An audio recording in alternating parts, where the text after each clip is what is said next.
In vanoggend se nuus nog 5 senior polisiebeamptes word geskort weens betrokkenheid by Cat Matlala. Firozkhan werk 5 jaar sonder 'n sekuriteitsklaring en die departement van landbou lag vir back and closure. Goeiedag almal, welkom by Nuuspot. Dis Dinsdag 9 Junie 2026. Hier is vandag se nuusbulletin. Die Suid-Afrikaanse Polisiediens het nog 5 senior beamptes geskort weens die omstrede Medicare 24/20 distriktender van R360 miljoen wat aan Vusimusi Cat Matlala gekoppel word. Nasionale Polisiewoordvoerder Brigadier Atlenda Mati het maandag aand bevestig dat interne dissiplinêre prosesse aan die gang is. Het volg nadat 9 lede van die BOT-evalueringskomitee reeds Vrydag geskort is, wat die totale getal skorsings op 14 te staan bring. Volgens 'n interne auditverslag moes die tender nooit in 2024 toegeken gewees het nie, omdat die maatskappy se beweerde versoenbare rekenaarstelsel glad nie bestaan nie en die geskorste polisiekommissaris-generaal Fanny Masimola het eers 103 dae nadat hy die auditverslag ontvang het, opgetree om die tender te kanselleer. 'n Uitgelekte e-pos uit die kantoor van die minister van Landbou het vandag ernstige vrae laat ontstaan oor die regering se ingesteldheid teenoor die back and closure krisis. In die e-pos stuur die minister se spesiale adviseur Jana Leroux 'n versoek van die organisasie FMD Response SA vir gesprek oor die nasionale inentingsstrategie deur aan die direkteur-generaal en die adjunk DG met die kommentaar attached just received for some amusement. FMD Response SA waarsku in hul dokument dat die huidige stelsel die nasionale teiken onbereikbaar maak. Ongeveer 14 miljoen beeste moet 2 keer per jaar binne 8 weke vensters ingeënt word, maar slegs sowat 3,8 miljoen dosisse is in 4 maande via die staat se gesentraliseerde kanaal ontvang.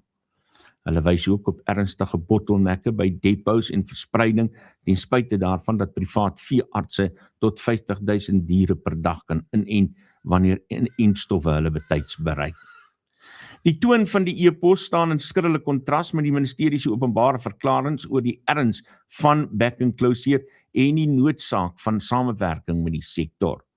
Boereorganisasies en rolspelers vra nou verduideliking oor hoe ernstige versoeke om hulp as vermaak binne die topstrukture van die departement hanteer kan word. Ek gesels om 7 uur hieroor met François Rousseau. In die Oos-Kaap by die Universiteit van Fort Heer 'n interne ondersoek geloods na beweringe dat 'n dosent van die regsfakulteit studente ingespan het om ander studente se eksamenvraestelle na te sien. Volgens beweringe het van die betrokke studente, wat vermoedelik lede van die verteenwoordigende studenteraad is, daarna druipelinge op sosiale media en WhatsApp boodskappe belaglik gemaak. Die studenteraad het in 'n amptelike verklaring ten sterkste van hierdie etiese oortredings gedistansieer. Woordvoerder JP Rood het bevestig dat die universiteit die beweringe in 'n baie ernstige lig beskou en dat die betrokke dosent van dese week die ondersoekspan ondervra sal word. In Gauteng het Springs in Ekurhuleni gister tot stilstand gekom toe duisende betogers van die Kwatema Hostel na die Springs taxi staanplek opgeruk het om te eis dat ongedokumenteerde buitelanders of onwettige buitelanders die land verlaat. Betogers het vroeër die dag ook by vragmotorbestuurders en Benoni hostelbewoners by Royal Mzansi Logistics in Boksburg aangesluit, wat daartoe gelei het dat sakeondernemings hul deure moes sluit. Die betogingsleiers in Nkosikona, Pakelemutakati, Ndabandabanda, genigtig. Kom ons probeer weer. Nkosikona, Pakelemutakati, Ndabandaba het 'n memorandum aan die Springs polisiestasie bevelvoerder oorhandig en gesê hulle vra nie dat president Cyril Ramaphosa sy pos ontruim nie, maar dat hy bloot die wette by die grens moet toepas. Die leier van Rise Mzansi Zongezo Zibi het maandag tydens 'n media inligtingssessie in Johannesburg 'n skenking van R30 miljoen van 'n entiteit genaamd We Are The People verdedig nadat die verkiesingskommissie van Suid-Afrika vrae daaroor geopper het. Zibi het verduidelik dat die skenking ontstaan het nadat 'n lening vir die 2024 verkiesingsveldtog in 'n skenking omskep is, omdat die party dit nie kon terugbetaal nie. In Gqeberha het die onderburgemeester van die Nelson Mandela Bay Metro, Gary van Niekerk, 'n strafsaak van myneed teen sy politieke kritikus en Christen-Demokratiese Party raadslid Lance Grootboom by die Humewood polisiestasie aanhange gemaak. Van Niekerk beweer dat Grootboom 2 botsende beëdigde verklaringe in die Hooggeregshof afgelê het oor Van Niekerk se status as speaker tydens 'n leierskapstryd in 2022. Grootboom het die klagtes as 'n desperate afleidingstaktiek afgemaak, aangesien Van Niekerk self op 24 Julie in die hof moet verskyn op aanklagte van kubermisdaad en die oortreding van die wet op munisipale finansiële bestuur vir regskoste van R570.000.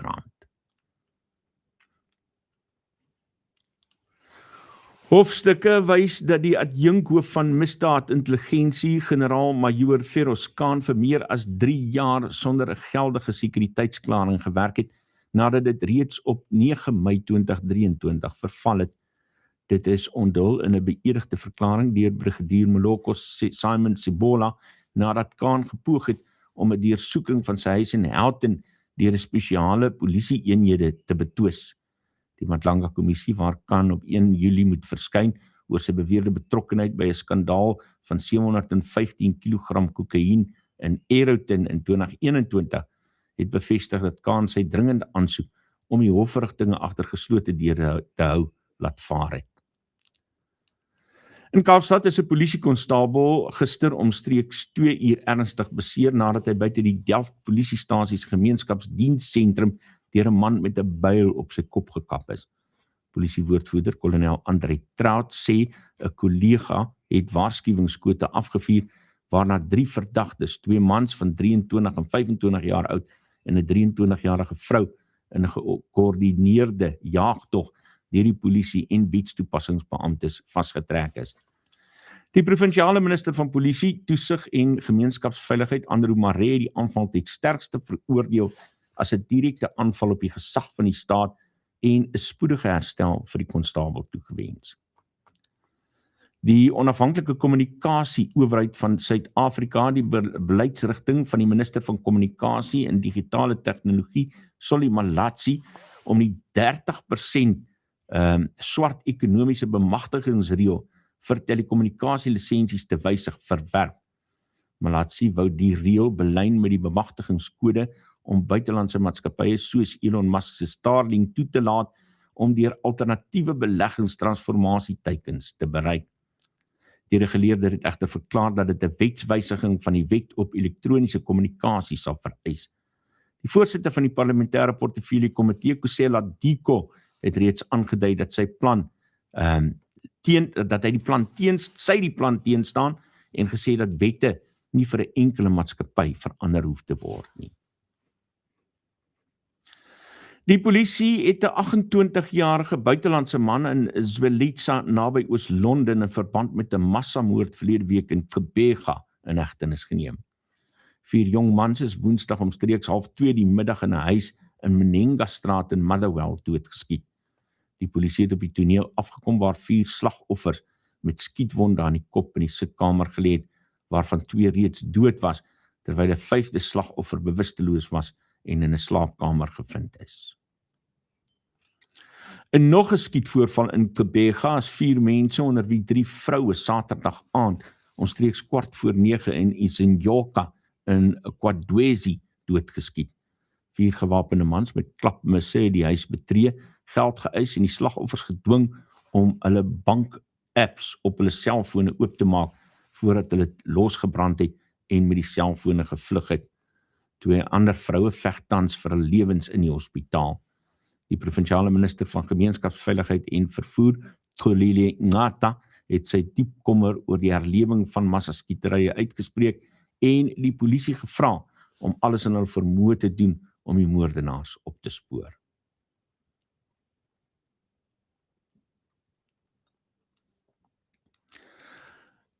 In Mpumalanga is daar 'n soektog na 'n 3de slagoffer wat Sondagoggend in 'n voertuig in die Krokodilrivier in Mbombela beland het.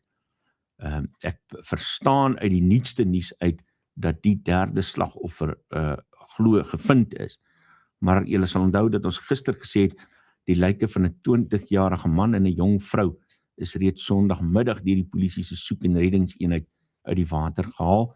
Polisiewoordvoerder kolonel Jabo Ndubani het bevestig dat hommeltuie nou ingespan word om die soektog na die vermiste persoon te help vergemaklik nadat die oorledenes deur hul familie geïdentifiseer is. Maar soos ek sê, as ek reg onthou, het ek ergens 'n berig gesien dat die derde persoon ook opgespoor is. Die polisieman wat Saterdag aand verskeie mense en homself in Hennenman geskiet het, se naam is bekend.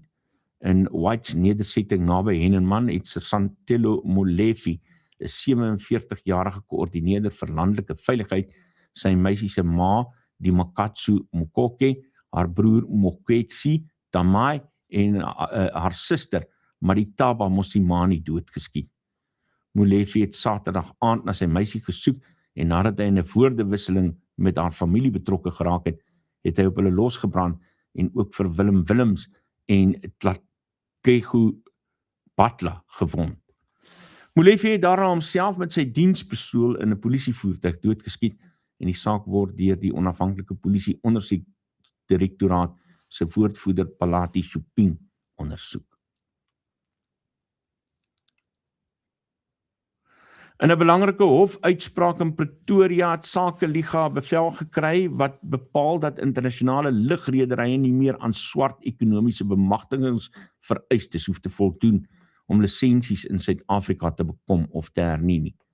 Die hof het bevind dat die internasionale lisensieraad vir lugdienste onregmatig opgetree het deur sedert 2023 hierdie vereistes af te dwing sonder dat die wet op internasionale lugdienste dit magtig. Sakeliga waarsku dat hierdie rassekriteria buitelandse beleggings afskrik en lugvaartkoste vir verbruikers verhoog. Internasionale nuus in die Filippyne waar 'n kragtige see-aardbewing van 7,8 op die Richterskaal die suide van die land maandagoggend getref het, is ten minste 35 mense dood en meer as 200 beseer volgens die nuutste inligting.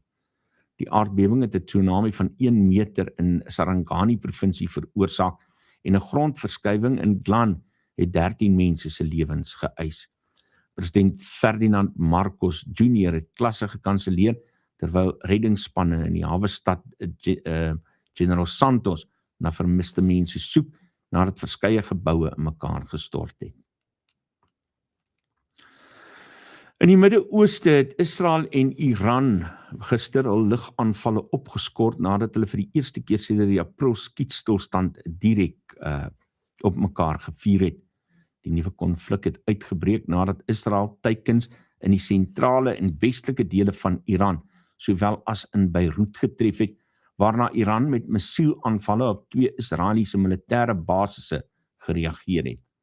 Die aanvalle het gelei tot 'n oproep van die Amerikaanse president Donald Trump vir 'n onmiddellike skietstilstand, waarna Iran sy lugruimbeperkings opgehef en Israel die meeste skole heropen het. In New York is 6 mense Sondag aand omstreeks 7 uur in 'n mesaanval in die besige Penn-stasie beseer, net 'n dag voor die derde wedstryd van die NBA-finaal by die aangrensende Madison Square Garden. Paramedici het 5 slagoffers na die Bellevue Hospitaal geneem, terwyl die polisie 'n verdagte in hegtenis geneem het. Die voorval het plaasgevind te midde van skerp verhoogde sekuriteitsmaatreëls, aangesien president Donald Trump beplan om die wedstryd by te woon. Ons bly in Amerika, waar die Departement van Landbou waarsku dat 'n vleisetende beesparasiet, die nuwe wêreldskroefwurm, buite Texas na Lee distrik in New Mexico versprei het nadat 'n hond daar besmet is. Daar's nou 5 bevestigde gevalle van die parasiet wat sy eiers in oop wonde lê en lewende weefsel vreet. Gouverneur Greg Abbott het boere gevra om waaksaam te wees terwyl die staat 'n kwarantaingebied van 20 km ingestel het en die federale regering beplan om 'n fabriek van $750 miljoen te bou om steriele manlike vliee te teel om die plaag te bestry. Paus Leo die 14de het gister tydens sy staatsbesoek aan Spanje met 6 slagoffers van seksuele misbruik deur die Katolieke kerk in Madrid vergader en beloof dat die kerk meer sal doen om te verander. Die 70-jarige paus het ook die Spaanse parlement toegespreek en gevra vir veilige en wettige immigrasieroetes, terwyl hy in die Spaanse eerste minister Pedro Sánchez die Kanariese eilande sal besoek om hulde te bring aan migrante wat ter see gesterf het. Meer as 1,5 miljoen mense het Sondag 'n buitelug mis bygewoon wat deur die paus in Madrid gelei is. Die Sentraal-Afrikaanse Republiek het ingestem om migrante wat deur die Verenigde State gedeporteer word in hulle land op te neem onder 'n ooreenkoms wat met 'n Amerikaanse afvaardiging onder leiding van die Christian Duway-Erhard in Bangu beding is. Die ooreenkoms is deel van die Trump-administrasie se pogings om deportasies na Afrika-lande te versnel, ten spyte van besware deur regtegroepe dat dit regstreekse beskerming van immigrasiehowe omseil. Die internasionale organisasie vir migrasie sal help met die opvangs nadat die Verenigde State $85 miljoen vir bedrywighede in die land bewillig het. Wie weet, dalk land Piet Viljoen ook nou in die Sentraal-Afrikaanse Republiek sien dit dat hy mos nou so groot probleem met Suid-Afrika het. Ten slotte, in Japan het die teenwoordigheid van 'n beer in die strate van Utsunomiya daartoe gelei dat die stadsregering al 94 openbare laer- en hoërskole maandag gesluit het. Tientalle jagters en polisiebeamptes fynkamp die strate nadat meer as 10 aanmeldings van die beer ontvang is, terwyl inwoners gevra is om binnenshuis te bly. Ek sien daar's 'n leeu weer op loop in KwaZulu-Natal en hulle die een hier in Nelspruit gevang. As jy gedink het die leeuloop is 'n ding, lyk dit vir my die beerloop was 'n groter ding as jy in Japan bly. Dis is nuusbulletin. Hier op Nuuspot, die tuiste van Afrikaanse stories agter die nuus.